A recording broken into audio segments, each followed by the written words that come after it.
जोइनिया गांव में मौजूद बनी जा। एहिजा देखी गंगा के ऐसा प्रकोप भइल कि घर ना पूरा गांव गंगा में विलीन होखे वाला बा। बीते 1.5 महीना से अतना कटाव तेज भइल कि लगभग एहिजा 300 घर गंगा में विलीन हो गइल। कितने लोग बेघर हो गए, कितना लोग बांध पे जाके शरण ले ले बा, कहीं अपना रिश्तेदारी यहाँ रहता, कितने लोग सड़क पे रहे खातिर मजबूर बा। काहे से कि जौन आदमी 1-1 रुपया पाई जुटा के जीवन में कमाई, जौन 2 ईंटा जोड़लस, तौन आदमी के असियाना गंगा जी 1 मिनट में छीन लेहली। ओकर आज दर्द जौन की केहू नहीं के सुने वाला, ना सरकार सुनता, ना प्रशासन अधिकारी केहू सुनता, नेता विधायक खाली आवत लो जनता के चिढ़ावे खातिर के। देखी ई ऊ जगह हो जौना पे कि आदमी जन्म लेहलस, इतना बचपन में गली गली खेललस, खेलल कूदल कमाइल धमाइल सब 1-1 रुपया जुटावल, घर बनावल। एगो ई घर नहीं खे जात, ये आदमी के पूरा जीवन के सपना चलल जाता, जहाँ लोग अपना परिवार संगे 1-1 समय बितावल, सब कुछ छूटल जाता। आए एजा कुछ लोग बा जे एक आध आदमी रहे वाला जानल जाई। हाँ, अभी तक मने का प्रशासनिक सेवा आरावा सबके उपलब्ध सरकार करौलस। घर जी? हाँ जी। तई तो अब गंगा में विलीन होखे वाला बा। हाँ, देखे ही के बाटे। कोनो काहे खातिर रहत नहीं जा फिर? अब का करी जा? अब कहाँ जाई जा? अब हमनी के बुझाते नहीं खे, अब अकेले काम नहीं खे करत। अब रोक के आगा के हमनी के का करम जा कि कोनो सुबह है नहीं कि हमनी के रहे के, तो कैसे हमनी के रह जा? देखी यहाँ के इमोशनल हो गनी, आँख से आंसू निकल गइल। जेकर घर जाता ओकर दर्द रवा सब समझ सकता नहीं। अंदर से करेजा यहाँ के कहूँ कहता कि हाँ हमनी के केहू सुध लेवे तक भी नहीं खेवत। बताई सरकारी जौन काम होता, नाम उम लिखाता, मुआवजा खातिर के लिखाइल बा कि ना रवा सब? ना, डीएम कहता कि यानी से जब ढह जाइनु तब वहीं मिली, तब ढहला चाहे ना। अभी तो खड़ा बाटे तो माने हेजे बाटे, कोनो देखे वाला कोनो छिपावे वाला तो नहीं खे कि घर में ले जाके हमनी के छिपा ले, बक्सा में बंद कर देम जा, अलमारी में बंद कर दी जा, कि चाहे दूसरा के घर में ले जाके हमनी के धो के हमनी के माने छिपा के कहीं जानू कि हमनी के सर लिख दीजिए। रउरे बाल बच्चा हवे? हाँ, छोट बच्चा लेके बताई हे ढाही पे रहता नहीं जा, तो हमनी के का करी जा? कोनो हमनी के रहे के अब तो एजे रहत रहनी जा, तो हमनी के बुझाते नहीं कि जे एजा रही जा कि कहाँ रही जा, कि जान दे दी जा। हमनी के बुझाते नहीं कि का करी जा।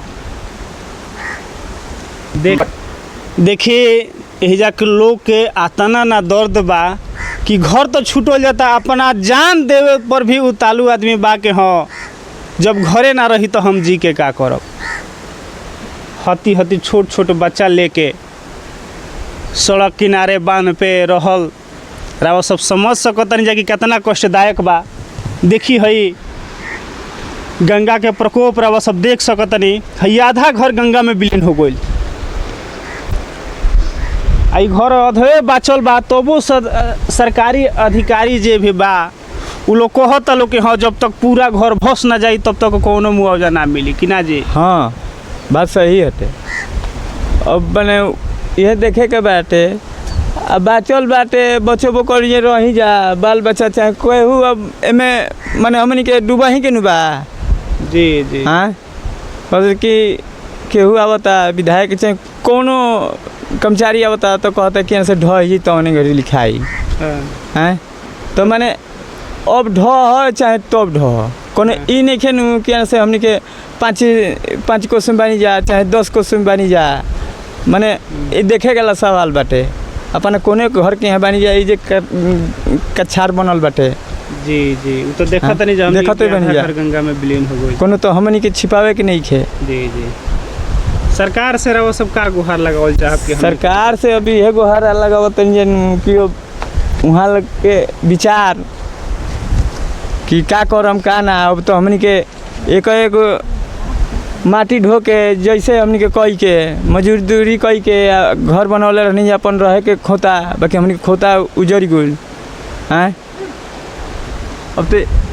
अब तो पतलो नहीं खे कोनो कुछ आरो करे के चमकी तो बाटे चमकी मिलो तटे चमकी टांग तनी या तो तूफान में फाड़ दे तटे एगो चमकी मिलते हाँ आ देखे के बाटे चमकी टंगले में ये फाट जाते दूसरा का चमकी मांगते हैं तो मिलल नहीं के नाम पर आए तो हमनी के घर पर डाले खाती कि माल के तोपे खाती कि सामान तोपे खाती सामान तोपे खाती तो वो अथी वही में बाझल बाटे आ घर पर अथी बाटे तो तूफान बाटे अतना कि यानी से फाड़ दे ताटे मतलब कि सरकार ओर से कोनो सुविधा मिले नहीं खे पाओ ना ना देखी हई कोनो नेता विधायक के घर ना हो आ ना कोनो डीएम आ सीएम के घर हो रवा सब देख सकतनी ई मजदूरी को के छोटी ढोके ई एको गो ईंट लोग खड़ा कइले रहल हा जौन कि आज गंगा में विलीन होखे वाला बा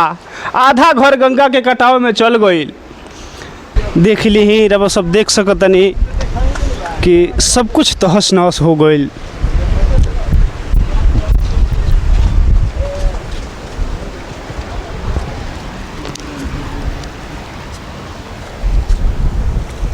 पूरा गाँवे खंडहर में तब्दील हो गइल बा।